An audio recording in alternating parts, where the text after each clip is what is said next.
ಇದು ಸ್ವರ್ಣಧಾಮ ಅಂತ ಮೂಡಬಿದ್ರೆಯ ಹತ್ತಿರ, ಅಂದರೆ ಮೂಡಬಿದ್ರೆಯಿಂದ ಸುಮಾರು ಒಂದು 5 ಕಿಲೋಮೀಟರ್ ಇದೆ. ನ್ಯಾಷನಲ್ ಹೈವೇಯಿಂದ ಈಗ ಎಕ್ಸ್ಪ್ರೆಸ್ ವೇ ಆಗ್ತಾಯಿದೆ, ಅಲ್ಲಿಂದ 1.5 ಕಿಲೋಮೀಟರ್ ದೂರದಲ್ಲಿ ಈ ಒಂದು ಪ್ರಾಜೆಕ್ಟ್ ಇದೆ. ಇದು ಸುಮಾರು 10 ಎಕರೆಯಲ್ಲಿ ಈ ಜಾಗ ಒಂದು ಏನು ಹೇಳಿದ್ರೆ ನಾವು ಹಿರಿಯ ನಾಗರಿಕರ ವಸತಿ ಬಡಾವಣೆ ಅದನ್ನು ಮಾಡ್ತಾಯಿದ್ದೇವೆ. ಹಿರಿಯ ನಾಗರಿಕರ ವಸತಿ ಬಡಾವಣೆ ಅಂದರೆ it is N residential township.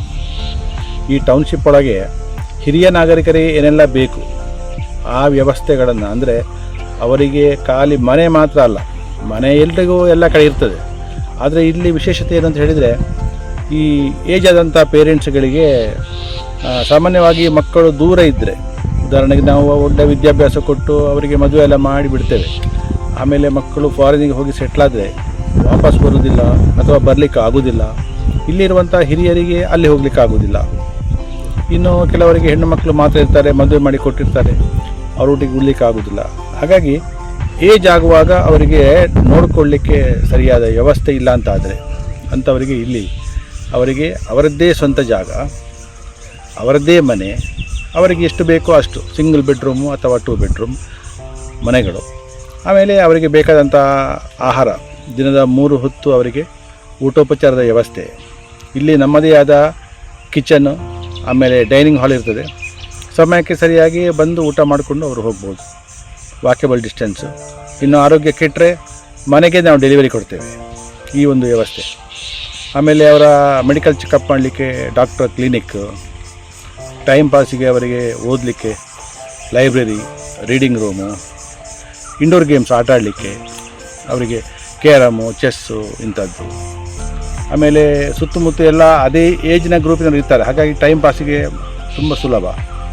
ಆಮೇಲೆ 24 ಅವರ್ಸ್ ಇಲ್ಲಿ ಸೆಕ್ಯೂರಿಟಿ ಇರ್ತದೆ.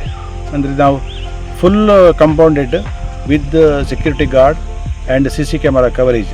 ಹಾಗಾಗಿ ಅವರಿಗೆ 100ಕ್ಕೆ 100 ಅವರಿಗೆ ಸೇಫ್ಟಿ ಫೀಲ್ ಆಗ್ತದೆ. ಆಮೇಲೆ ಹೋಮ್ಲಿ ಫೀಲ್ ಆಗ್ತದೆ, safety feel, homely feel and ಬೇಕಾದಂಥ ಆರೋಗ್ಯಕ್ಕೆ ವ್ಯವಸ್ಥೆ ಹಾಗೂ ಫುಡ್, ಇದಿಷ್ಟು ವ್ಯವಸ್ಥೆಗಳು ಇಲ್ಲಿ ಇರ್ತದೆ. ಇದರ ಮುಖ್ಯ ಉದ್ದೇಶ ಏನಂತ ಹೇಳಿದರೆ, ನಾವು ಲೇಔಟನ್ನು ಎಲ್ಲರೂ ಮಾಡ್ತಾರೆ, ಆಮೇಲೆ ಅಪಾರ್ಟ್ಮೆಂಟ್ಸನ್ನು ತುಂಬ ಬಿಲ್ಡರ್ಸ್ ಮಾಡ್ತಾರೆ.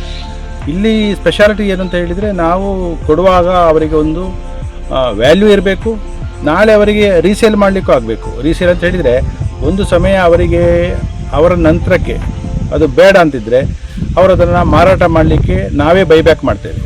ಅವರು ಮಾರಾಟ ಮಾಡಲಿಕ್ಕೆ ಜನರನ್ನು ಹುಡ್ಕೊಂಡು ಹೋಗಬೇಕಾದ ಅವಶ್ಯಕತೆ ಇಲ್ಲ ಒಂದು.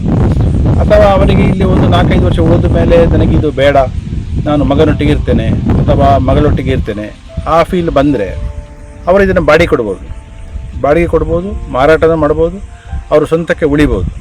ಹಾಗಾಗಿ ಇದು 100ಕ್ಕೆ 100 ಇಟ್ ಇಸ್ 100% ಗ್ರೋತ್ ಇರುವಂಥ ಒಂದು ಇನ್ವೆಸ್ಟ್ಮೆಂಟ್ ಆಗ್ತದೆ. ಪ್ಲಸ್ ಅವರಿಗೆ ಸೇಫ್ ಆಗಿ ಒಂದು ಆರೋಗ್ಯಕರವಾಗಿ ಖುಷಿಯಲ್ಲಿ ಉಳಿಲಿಕ್ಕಿರುವಂಥ ಒಂದು ವ್ಯವಸ್ಥೆ. ಹಾಗಾಗಿ ಇದನ್ನು ನಾವು ಹಿರಿಯ ನಾಗರಿಕರ ವಸತಿ ಬಡಾವಣೆ ಸ್ವರ್ಣಧಾಮ ಅಂತ ಹೆಸರಿಟ್ಟಿದ್ದೇವೆ. ಒಳ್ಳೆಯ ರೆಸ್ಪಾನ್ಸ್ ಬರ್ತಾ ಇದೆ. ಇನ್ನು ಇಲ್ಲಿ ವಿಶೇಷತೆ ಅಂತ ಹೇಳಿದರೆ, ಸಾಮಾನ್ಯವಾಗಿ ಒಂದು 60 ವರ್ಷ ದಾಟಿದ ಮೇಲೆ ಐಷಾರಾಮಿ ದೊಡ್ಡ ಮನೆಗಳು ಬೇಕಾಗೋದಿಲ್ಲ. ಯಾಕಂತೇಳಿದರೆ ಅವರಿಗೆ ಮೇಂಟೈನ್ ಮಾಡಲಿಕ್ಕೆ ಕಷ್ಟ. ಸೊ ಹಾಗಾಗಿ ನಾವು 3 ಸೆನ್ಸಿಂದ ಪ್ರಾರಂಭ ಮಾಡಿದ್ದೇವೆ. 3 ಸೆನ್ಸು, 3.5, 4, 4.5, 5.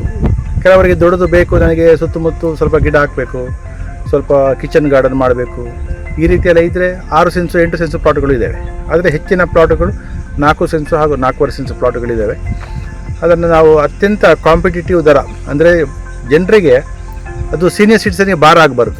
ಅದಕ್ಕೋಸ್ಕರ ಎಲ್ಲ ಮೂಡ ಅಪ್ರೂವಲ್ಲು, ರೇರಾ ಅಪ್ರೂವಲ್ಲು ಎಲ್ಲ ವ್ಯವಸ್ಥಿತವಾಗಿ ಅಪ್ರೂವಲ್ ತಗೊಂಡು 100% ಡಾಕ್ಯುಮೆಂಟೇಷನ್ ಮಾಡಿ ಬ್ಯಾಂಕಿಂದ ಲೋನು ಕೂಡ ಅಗತ್ಯ ಇದ್ದವರಿಗೆ ಸಿಗುವ ರೀತಿಯಲ್ಲಿ ನಾವು ಸೌಲಭ್ಯವನ್ನು ಮಾಡಿಕೊಡ್ತಾ ಇದ್ದೇವೆ. ಮತ್ತು ಇಲ್ಲಿ ನಾವು ಹೇಗೆ ಅಂತ ಹೇಳಿದರೆ, ಪ್ರಕೃತಿಯ ಮಡಿಯಲ್ಲಿದ್ದೇವೆ. ನಮಗಿಲ್ಲಿ ಸಾಕಷ್ಟು ಮರಗಳಿದ್ದಾವೆ. ತೆಂಗಿನ ಮರ ಇರ್ಬೋದು, ಮಾವಿನ ಮರ ಇರ್ಬೋದು, ಏನು ಫಲಗಳಿರುವಂಥ ಮರಗಳು, ಹಲಸಿನ ಮರ ಇರ್ಬೋದು. ಹಾಗೂ ಇನ್ನು ನಾವು ಈಗ ಪ್ರಾರಂಭದ ಹಂತದಲ್ಲಿದ್ದೇವೆ ಅಷ್ಟೇ. ಮಳೆ ಪ್ರಾರಂಭ ಆದ ತಕ್ಷಣ ಸುಮಾರು 500ಕ್ಕೂ ಹೆಚ್ಚು ವಿವಿಧ ತಳಿಯ ಹಣ್ಣು ಹಂಪಲಿನ ಗಿಡಗಳನ್ನು ನಾವು ಇಲ್ಲಿ ಪ್ಲಾಂಟಿಂಗ್ ಮಾಡ್ತೇವೆ. ನಮ್ಮ ಬಿಲ್ಡಿಂಗ್ ಮೇಲೆ ಬರುವಾಗ, ಜನರು ಬರಲಿಕ್ಕೆ ಶುರುವಾಗುವಾಗ ಈ ಗಿಡಗಳು ಮೇಲೆ ಬಂದು ಬಹಳ ಒಳ್ಳೆಯ ಒಂದು ನೈಸರ್ಗಿಕವಾಗಿ ಬಹಳ ಸುಂದರವಾಗಿರತಕ್ಕಂಥ ಒಂದು ಟೌನ್ಶಿಪ್ ಇದು ರೆಡಿ ಆಗ್ತದೆ. ಇದು ರೆಡಿ ಆಗಲಿಕ್ಕೆ ಸುಮಾರು 1.5 ಇಂದ 2 ವರ್ಷ ಬೇಕು. ನಾವೀಗ ಪ್ರಾರಂಭ ಮಾಡಿದ್ದೇವೆ ಅಷ್ಟೇ. ಕನ್ಸ್ಟ್ರಕ್ಷನ್ ವರ್ಕ್ ಇನ್ನೂ ಸ್ಟಾರ್ಟ್ ಆಗಿಲ್ಲ. ಕನ್ಸ್ಟ್ರಕ್ಷನ್ ಸ್ಟಾರ್ಟ್ ಇನ್ನೊಂದು 4-5 ತಿಂಗಳು ಸ್ಟಾರ್ಟ್ ಆಗ್ತದೆ. ಈಗ ನಮ್ಮ ಲೇಔಟಿನ ಒಂದು ಪ್ಲ್ಯಾನನ್ನು ಮಾಡಿಬಿಟ್ಟು ನಾವು ಎಪ್ರೂವಲಿಗೆ ಕಳಿಸಿದ್ದೇವೆ. ಎಪ್ರೂವಲ್ ಬಂದು ನಮಗೆ ಅದಕ್ಕೆ ಬೇಕಾದಂಥ ಡಾಕ್ಯುಮೆಂಟ್ ರೆಡಿ ಆದ ತಕ್ಷಣ ಕನ್ಸ್ಟ್ರಕ್ಷನ್ ವರ್ಕನ್ನು ಸ್ಟಾರ್ಟ್ ಮಾಡ್ತೇವೆ.